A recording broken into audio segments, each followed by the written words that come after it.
Connecticut-based artist Charles O. Perry was a prolific sculptor who sought to explore paradoxes and enigmas posed by science through art. In this serious journey, he expressed scientific ideas and created a body of work highly influenced by mathematics. In doing so, Perry became recognized internationally for over 100 public art commissions throughout the United States, Japan, Australia, Singapore, and Saudi Arabia. Since his early years, Charles O. Perry demonstrated a deeply creative and inventive capacity.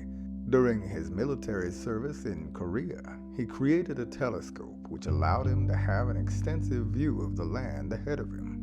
This invention cemented his desire to study art and architecture at Yale University. Thanks to his impressive portfolio of paintings, O. Perry was able to skip college and was placed directly into graduate school. One of his mentors at Yale was Seymour Lipton, a recognized abstract expressionist sculptor. After receiving a master's degree in 1958 from the Yale School of Architecture, Perry went to work for the San Francisco-based firm Skidmore, Owings, and Merrill. While there, he continued working on his sculpture at home, and in 1964, an exhibition of his work in San Francisco won him his first public art commission from the city of Fresno, California.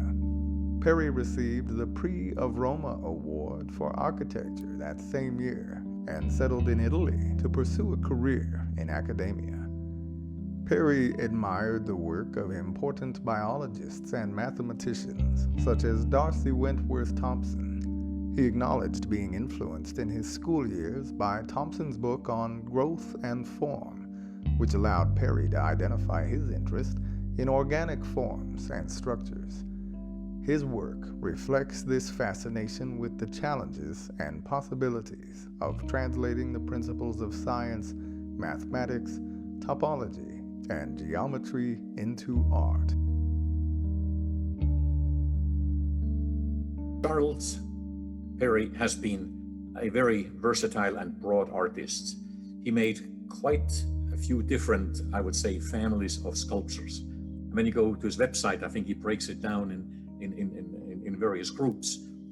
The family that particularly interests me were what he calls topological sculptures. This particular one, Perry calls Cassini.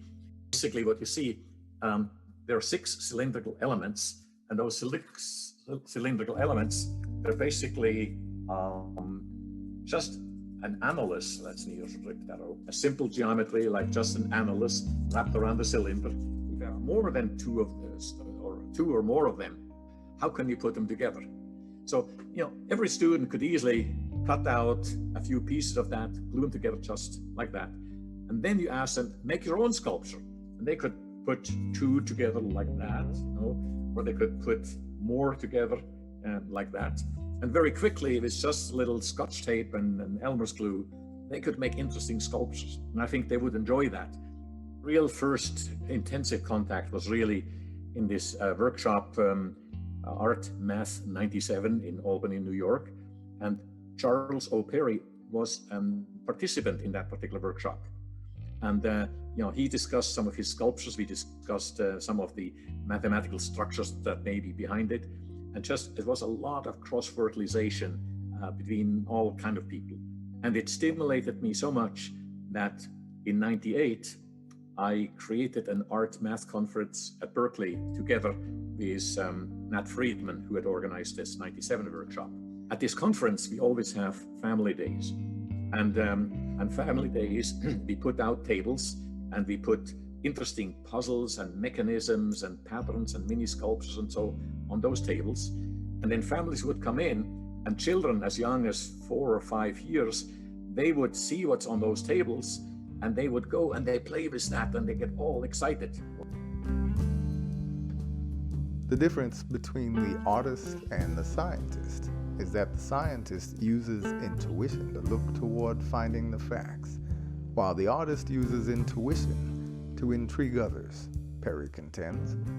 Thus, I remain here on the edge of science, encouraged to make these sculptures that attempt to speak of the orders of our universe.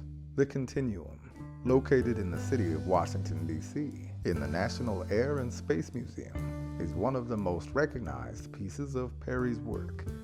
He defined his sculpture as a Mobius surface of 7 saddles designed to represent the continuum of the universe. In effect, despite its confounding twistiness, the sculpture has just one continuous surface and one edge, just like a Mobius strip. In addition to large-scale sculpture, Perry invented 3 unique IBD prize-winning chairs. His patents on chair design are licensed to Kruger International, Steelcase, and Verco. He also designed a collection of jewelry and silver objects for Tiffany, puzzles for the Museum of Modern Art, and a chess set, which is in the design collection of MoMA.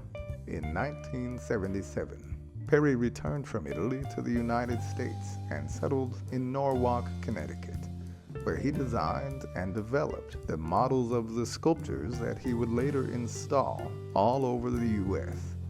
In the early 1980s, Perry was commissioned by the Taubman Company to make a piece for the Stamford Town Center, a large shopping mall central to the city which was in the process of being built. The Taubman Company, which designs each of their malls with spaces left open for art, has a reputation for collecting quality pieces. The company's founder, A. Alfred Taubman, was an avid collector himself, acquiring pieces by a plethora of renowned artists, from Picasso to Pollock to Lichtenstein.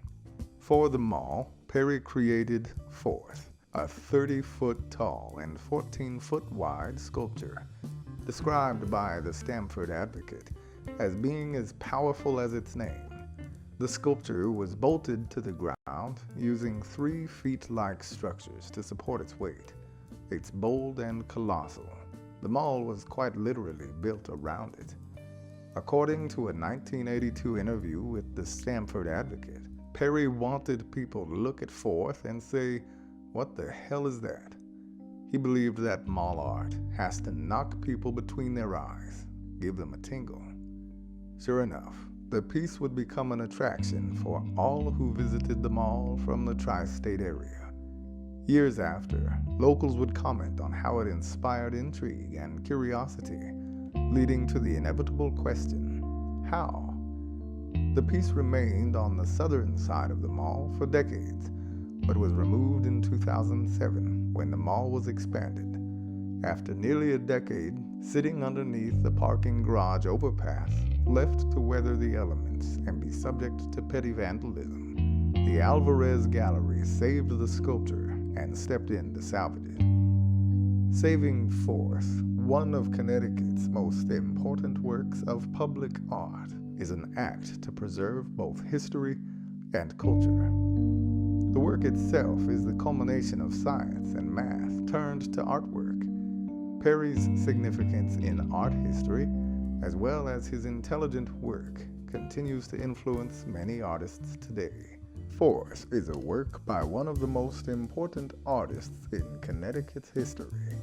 It is through this action that the Alvarez Gallery intends to memorialize Perry's significance in art history and in the centuries-long legacy of infusing science and math with art. And while his work continues to influence many important artists today, this act of preservation is a testament to the rich cultural history of Connecticut.